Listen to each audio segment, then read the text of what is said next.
So hello guys, कैसे हो आप सब। उम्मीद है कि आप सब अच्छे से होंगे।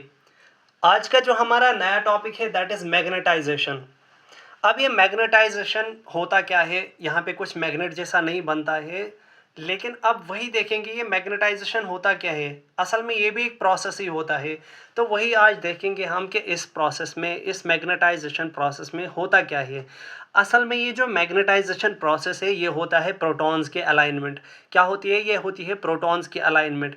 कि ये लॉन्गिट्यूडनल प्लेन पे है और ट्रांसवर्स प्लेन पे है, उसी चीज़ को हम क्या बोलते हैं यहाँ पे, मैग्नेटाइजेशन। मीन्स कि ये कहाँ पे अरेंज होते हैं। और ये यहाँ पे जब आपके अरेंजमेंट होता है ये रिप्रेजेंट करता है आपका नेट मैग्नेटिक वेक्टर। जो आपका नेट मैग्नेटिक वेक्टर बच जाता है, जैसे मैंने बोला था कि हमारे जो प्रोटॉन से वो अलाइन कैसे होते हैं, पैरेलल एंटी पैरेलल डायरेक्शन में, फिर वो कैंसल आउट कर जाते हैं, फिर हमारे पास एक नेट मैग्नेटिक वेक्टर बनता है। अब जैसे मैंने बोला था कि जो हमारी बॉडी है उसमें हाइड्रोजन प्रोटॉन्स क्या होते हैं, रैंडमली प्लेस्ड होते हैं। लेकिन जब उसको हम प्लेस करते हैं किस में, हम उसको प्लेस करते हैं in the magnetic field, in the मतलब एमआरआई मशीन में। तो उससे क्या होता है, हमारे हाइड्रोजन प्रोटॉन्स जो है अलाइन होते हैं parallel and anti parallel direction में। तो वहाँ पे क्या होते हैं, equal number of anti parallel and parallel वो कैंसिल करते हैं एक दूसरे को, और हमारे पास एक नेट मैग्नेटिक वेक्टर मिलता है। उसी को हम फिर क्या करते हैं, अलाइन करते हैं। उन्हीं चीज़ों की हम क्या करते हैं, उन्हीं प्रोटॉन्स की हम अलाइनमेंट करते हैं, और इसी को हम बोलते हैं मैग्नेटाइजेशन। अब इसी की बेसिस पे जो है हमारे दो तरह की मैग्नेटाइजेशन है। एक होता है लॉन्गिट्यूडनल मैग्नेटाइजेशन और दूसरी होती है ट्रांसवर्स मैग्नेटाइजेशन। हम स्टार्ट करते हैं सबसे पहले जो है लॉन्गिट्यूडनल मैग्नेटाइजेशन क्या होता है। अब जब आपने क्या किया, ये लॉन्गिट्यूडनल मैग्नेटाइजेशन तब होता है जब पेशेंट को हम प्लेस करते हैं इन द मैग्नेटिक फील्ड और मैग्नेट बोर में। ठीक है, वहाँ पे क्या होता है, जो हमारे हाइड्रोजन प्रोटॉन्स होते हैं वो अलाइन होते हैं along the direction of magnetic field. क्या होता है इस वाले मैग्नेटाइजेशन में, जो हमारे हाइड्रोजन प्रोटॉन्स है वो अलाइन होते हैं इन direction of magnetic field either parallel और एंटी पैरेलल डायरेक्शन में। अब यहाँ पे आपको एक चीज़ याद रखनी है, जो हमारे प्रोटॉन्स होते हैं टुवर्ड्स द पॉजिटिव साइड, हमारे जो ये प्रोटॉन्स होते हैं सबसे पहले आपको याद रखना ये होते हैं जेड एक्सिस में। ये कहाँ अलाइन होते हैं, जेड एक्सिस में। ये होती है हमारी जेड एक्सिस और ये होती है हमारी वाई एक्सिस। जेड एक्सिस में ज़्यादा होते हैं और पॉजिटिव साइड ज़्यादा होते हैं और नेगेटिव साइड कम होते हैं।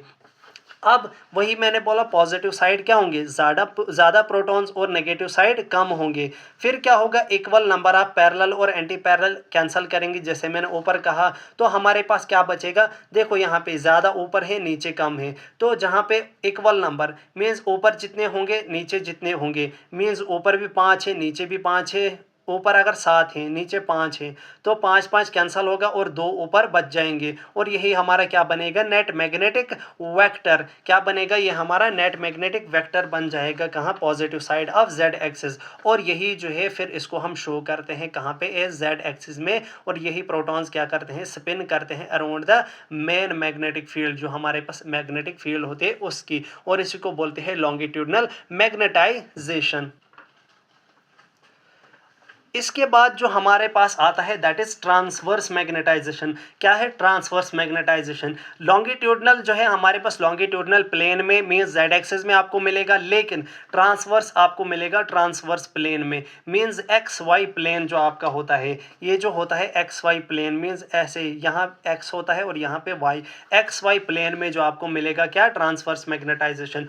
अब ये वाला मैग्नेटाइजेशन कैसे बनता है, जब आपके प्रोटॉन्स जो है अलाइन हुए थे कहाँ पे, आपके जेड एक्सिस पे। तो हम क्या करते हैं, उसके बाद हम देते हैं आर एफ पल्सेस को। क्या है, जैसे पहले हमारे प्रोटॉन्स कहाँ है, जेड एक्सिस पे, जो यहाँ पे क्या है मेन मैग्नेटिक फील्ड के साथ ये अलाइन है। लेकिन अब क्या करेंगे, हम आर एफ पल्सेस को अप्लाई करेंगे। आर एफ पल्सेस जो है वो होते हैं 90 डिग्री पल्सेस। मीन्स के ये क्या करेंगे, 90 डिग्री रोटेट करवाएंगे किसको, इन प्रोटॉन्स को। ये क्या कर रहे हैं, इनको रोटेट कर रहे हैं टुवर्ड्स द किस, ट्रांसवर्स प्लेन जो एक्स वाई प्लेन है। अब देखो यहाँ पे क्या हो रहा है, जो हमारा लॉन्गिट्यूडनल मैग्नेटाइजेशन है इसमें तो फुल था, लेकिन सेकंड वाले केसेस में जब आपने क्या किया, आर एफ पल्सेस को हमने अप्लाई किया, तो हमारा एल एम जो लॉन्गिट्यूडनल मैग्नेटाइजेशन है वो डिक्रीज हो रहा है, और ट्रांसवर्स मैग्नेटाइजेशन जो है यहाँ पे इंक्रीज हो रहा है। और लास्ट स्टेप में हमारे पास क्या होगा, पूरा का पूरा जो है ट्रांसवर्स मैग्नेटाइजेशन यहाँ आएगा और यहाँ पे कोई भी एलम नहीं बचेगा, मीन्स कि यहाँ पे no longitudinal magnetisation is formed. ये कब हुआ? जब आपने क्या किया, आरएफ पल्सेस को अप्लाई किया। अब यहाँ पे जो है हाइड्रोजन प्रोटॉन्स को क्या मिलती है? एनर्जी। किसकी एनर्जी मिलती है?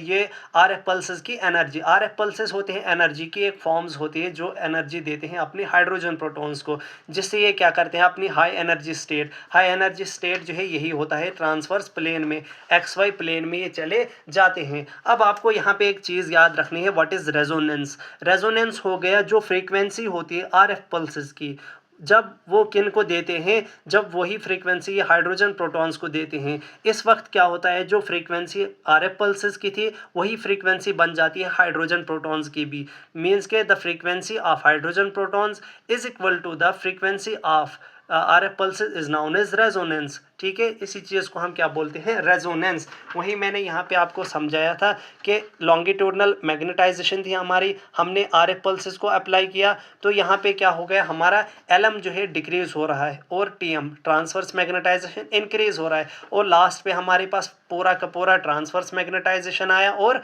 यहाँ पे जो है हमारा कोई भी एलएम नहीं बचा। इसके बाद जो हमारा लेक्चर जो आएगा उसमें हम देखेंगे जब ये ट्रांसवर्स मैग्नेटाइजेशन अब वापस आएगा, क्योंकि ये यहाँ पे नहीं रहता, ये तब तक यहाँ पे है जब तक आरएफ पल्सेस है, लेकिन आरएफ पल्सेस हटाने के बाद ये वापस आ जाएगा कहाँ पे? इसी जेड एक्सिस में। तो उस दौरान जो है हमारे पास सिग्नल बनेगा, वही हम जो है नेक्स्ट लेक्चर में डिस्कस करेंगे, जो एमआरआई सिग्नल है वो कैसे बनता है। Thank you.